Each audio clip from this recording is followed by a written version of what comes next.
ತೆರಿಗೆ ಹಣ ಹಂಚಿಕೆಯಲ್ಲಿ ರಾಜ್ಯಕ್ಕೆ ಅನ್ಯಾಯ, ಸಿಎಂ ಈ ಬಗ್ಗೆ ದೊಡ್ಡ ಅಧ್ಯಯನ ಮಾಡ್ತಿದ್ದಾರೆ. ಎಂಪಿಗಳು ಮೌನ ವಹಿಸಿದ್ದಾರೆ ಎಂದು ಡಿಕೆಶಿ ಅಸಮಾಧಾನ.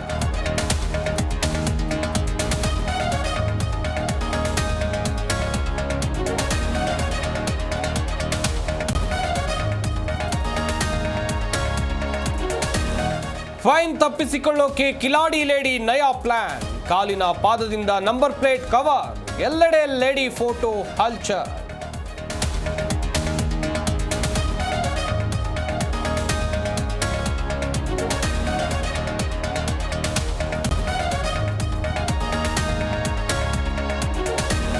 ಅಸ್ಸಾಂ ಗಣಿಯಲ್ಲಿ ಸಿಲುಕಿದ್ದ ಕಾರ್ಮಿಕರ ಕೇಸ್, 9 ಕಾರ್ಮಿಕರಲ್ಲಿ 2 ಮೃತದೇಹ ಹೊರಕ್ಕೆ.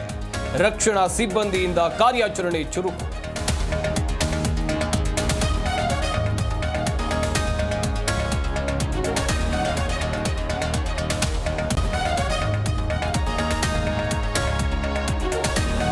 ಶಸ್ತ್ರಚಿಕಿತ್ಸೆ ನಂತರ ಚೇತರಿಕೆ ಕಂಡಿರುವ ಶಿವಣ್ಣ, ಯಂಗ್ ಲುಕ್ಗೆ ಮರಳಿದ ಹ್ಯಾಟ್ರಿಕ್ ಹೀರೋ. ಯುಎಸ್ನಲ್ಲಿ ಪತ್ನಿ ಗೀತಾ ಜೊತೆ ರಿಲ್ಯಾಕ್ಸ್.